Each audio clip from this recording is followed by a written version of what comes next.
Hi friends, welcome to our channel. Brahmamudi serial next ఎపిసోడ్లో ఏం జరగబోతోందో ఈ వీడియోలో చూసి తెలుసుకుందాం. అసలు మాయకి స్పృహ వచ్చింది అని చెప్పిన అప్పు అసలేం జరిగింది అని తెలుసుకోవడానికి ఈ వీడియోని స్కిప్ చేయకుండా ఎండ్ వరకు చూసేయండి. కావ్య అసలు మాయ గురించి డాక్టర్ గారితో కాల్లో మాట్లాడుతుంది.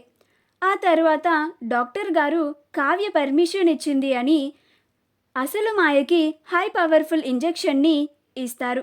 ఆ తర్వాత డాక్టర్ గారు అప్పుతో, అమ్మ, నేను మీ అక్క చెప్పినట్లుగానే పేషెంట్కి హై పవర్ఫుల్ ఇంజెక్షన్ని ఇచ్చాను. ఆమె స్పృహ కోల్పోయి ఉంటే వెంటనే కాసేపట్లో స్పృహలోకి వస్తుంది.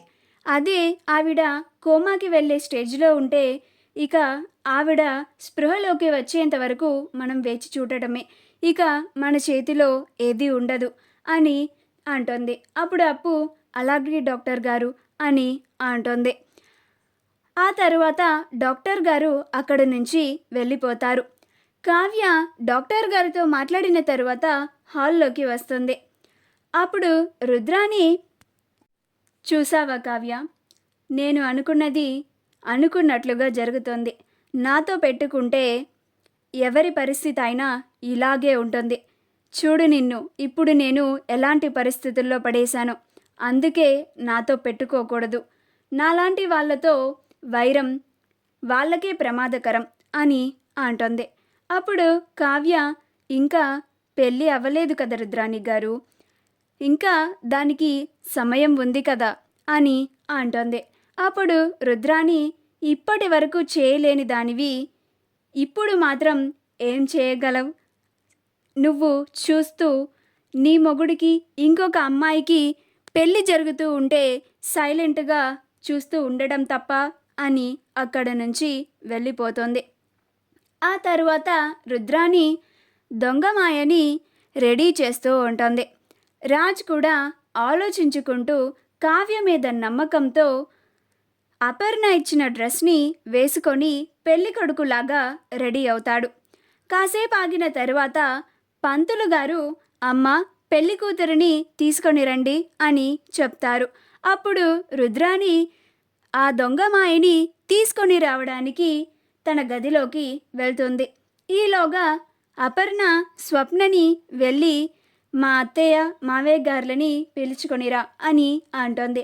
అప్పుడు ఆ స్వప్న ఇందిరాదేవి సీతారామయ్యల గది దగ్గరికి వెళ్తుంది. అప్పుడు ఇందిరాదేవి, ఏంటమ్మా స్వప్న ఇలా వచ్చావు అని అంటోంది. అప్పుడు స్వప్న, అపర్ణ గారు, అపర్ణ ఆంటీ మిమ్మల్ని పెళ్లి మండపం దగ్గరికి రమ్మంటున్నారమ్మమ్మ గారు అని అంటుంది. అప్పుడు ఇందిరాదేవి, ఆ దౌర్భాగ్యాన్ని నా కళ్ళతో నేను చూడలేను. నేను మా బావ ఇద్దరం అక్కడికి రాము. ఏం చేసుకుంటారో వాళ్ళనే చేసుకోమను. వాళ్ళకి మాకు ఎలాంటి సంబంధం లేదు.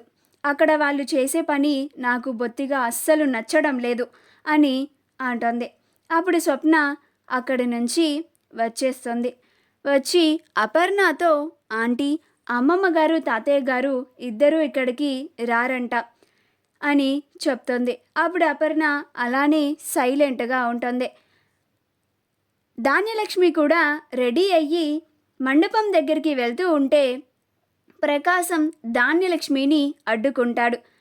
బుద్ధుందా ధాన్యం నీకు? అసలు ఆ వేడుకని కల్లారా చూడడానికి సిగ్గు లేకుండా వెళ్తున్నావు ఆపకుండా అని అంటాడు. అప్పుడు ధాన్యలక్ష్మి, ఇంకేం చేయగలమండి మనం, అక్క మనం ఎంత చెప్పినా మన మాట వినదు కదా, పైగా అక్క మాటకి ఎదురు చెప్తే చాలా మనకే ప్రమాదకరం కూడా అని అంటోంది. ఆ తర్వాత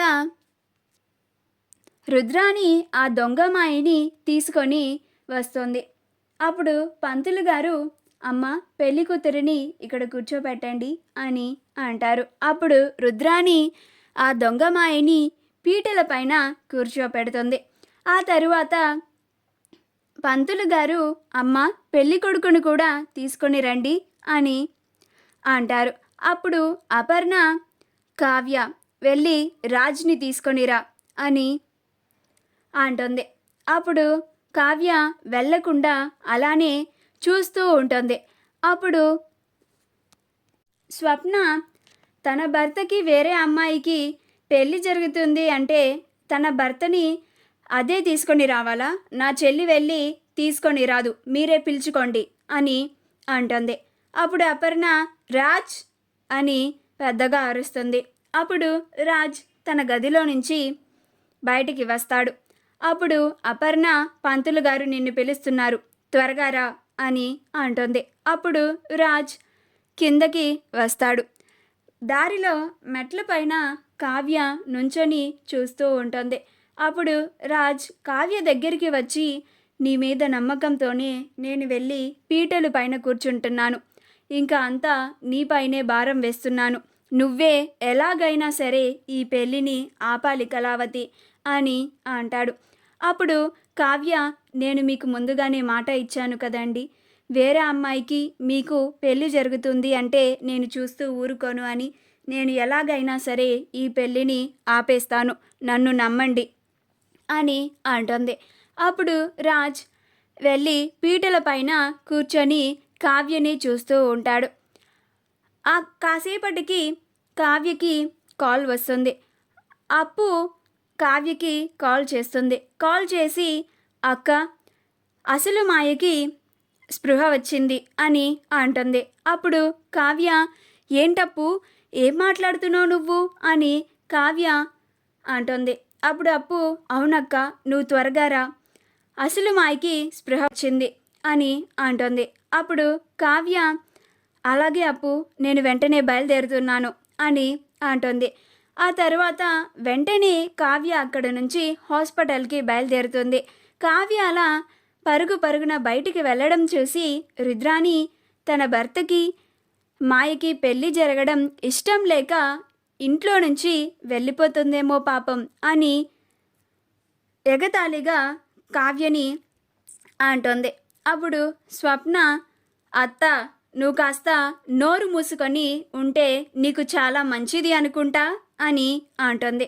అప్పుడు రుద్రాణి, అమ్మో, ఇప్పుడు దీని నోట్లో నోరు పెడితే నాకే చాలా ప్రమాదకరం, దీని ముందు ఏం మాట్లాడకుండా సైలెంట్గా ఉంటే నాకే మంచిది అని అనుకుంటూ ఉంటుంది. పంతులు గారు రాజ్ ఆ దొంగ మాయలతో పూజ జరిపిస్తూ ఉంటారు. కావ్య కారులో హాస్పిటల్కి వెళుతూ ఉంటుంది. కావ్య డ్రైవర్ కొంచెం ఫాస్ట్గా పోని అని అంటుంది. డ్రైవర్ హాస్పిటల్కి ఫాస్ట్గా తీసుకెళ్తాడు. కావ్య హాస్పిటల్కి చేరుకుంటుంది. మా వీడియో కనుక మీకు నచ్చినట్లయితే లైక్ చేయండి, షేర్ చేయండి, మా ఛానల్ని సబ్స్క్రైబ్ చేసుకోండి, పక్కనే ఉన్న బెల్ ఐకాన్ని క్లిక్ చేయడం మాత్రం మర్చిపోకండి.